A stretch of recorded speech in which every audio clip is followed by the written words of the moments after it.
seringkali di HMI itu tidurnya terlambat, ya, akhirnya subuhnya juga lambat. Jangan sampai subuhnya tidak berjamaah. Siapa yang mempermudah orang yang dalam kesulitan, maka Allah mudahkan jalannya ke surga.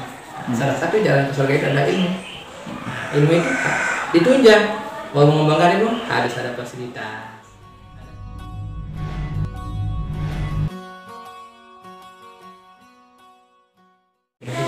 Pondok Pesantren Al-Madani, ya, Kelurahan Kuripan Utara, Kecamatan Kuripan, Kabupaten Lombok Barat. Pada dasarnya pondok pesantren ini berdiri sesuai dengan kebutuhan hajat masyarakat. Karena pada saat itu banyak sekali anak-anak kita di sekitar tidak sekolah. Karena tidak sekolah, pertama karena memang tidak mampu, yang kedua tidak minat gitu kan. Sehingga kita mencoba membuka sekolah yang gratis pada saat itu. Segala-galanya gratis, mulai dari SPP, uang pendaftaran, semua kita gratiskan. Sehingga ternyata anak-anak banyak yang masuk pada tahap pertama. Itu tahun 2001. Dengan siswa pertama dulu 40 orang. Kemudian sorenya kita diniahkan, kita inapkan anak-anak. Ya, datang sore menjelang maghrib, mereka mondok, tak mampu mondok. Nah, baik dia pulang makan, datang malam nginep pagi. Mereka kalau yang dekat dibawain makanan, kalau yang jauh juga bisa beli yang murah-murah sarapan pagi. Itu tahun 2001. Dan kondisi saat itu kita masih numpang di SD, masih boleh masuk siang awal-awal dulu. 5 tahun kemudian, alhamdulillah, ketika sudah 2 tahun kita bisa mulai merancang pembangunan.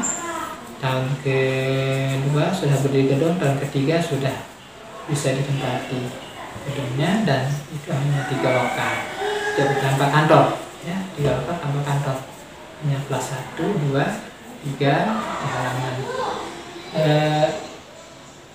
Setelah 2 tahun menamatkan, anak-anak kita banyak yang tidak melanjutkan sekolah, ini kita buatkan madrasah aliyah. Itu tahun 2005. Ini sudah itulah kita mulai kembangkan, membangun masyarakatnya, membangun siswanya, membangun gedungnya, mencari lahan sekalian, ya. Jadi kita dari nol, ya.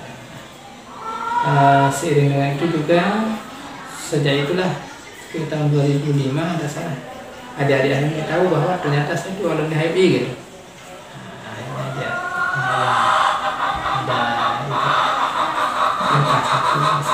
jadi itu pondok pesantren ini adalah pondok pesantren yang kalau misinya itu visi ke depan adalah terbentuknya insan yang kreatif, ya, berakhlak mulia, kemudian berbudaya. Jadi yang bisa tidak terpaku dengan orang, jadi insan yang beriman, berilmu, berbudaya, dan mandiri. Visi.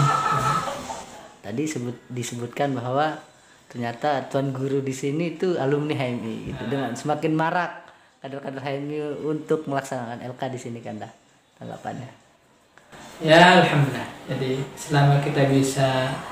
selama gedungnya tidak dipakai, karena memang juga kita dari dulu, saya merasakan ketika jadi masih aktif HMI dulu, ketika ada mencari tempat LK kadang-kadang kesulitan, ya. Kenapa tidak kalau mau bisa pakai di sini? Selama kita bisa, silahkan. Kecuali pas berbarengan dengan anak-anak sedang belajar yang belum ada tempat, ya. Pada saat kita agak tutup, tapi ketika kita sama-sama sekalian juga kita lebih bisa memberikan motivasi, memberikan arahan kepada adik kita, karena saya pikir mahasiswa hari ini besok 5-6 tahun sudah jadi pemimpin minimal.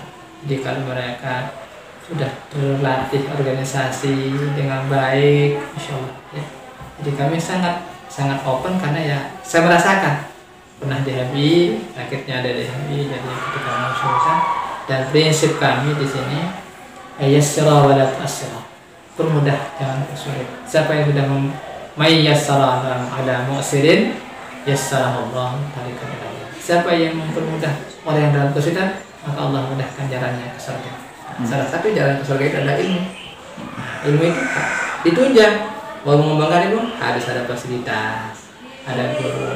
Dengan mempermudah, mudah-mudahan semua jalan-jalan ke surga ini dimudahkan oleh Allah Subhanahu wa taala.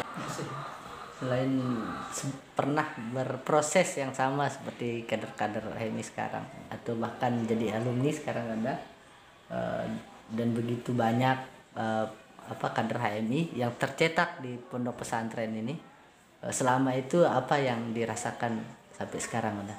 Ya paling tidak kita kan tidak repot buat iklan sana sini kan. Dengan adanya adik-adik sudah ini otomatis mereka cerita, oh saya di Pondok Al-Madani, pondok mana Pondok Al-Madani, oh di sana. Jadi langsung, jadi secara langsung mereka mempromosikan pondok pesantren kita keluar, memperkenalkan. Karena apalagi kita tempatnya dari dalam kan, dusun yang sepi dan dengan itu secara otomatis sekalian promosi pondok pesantren.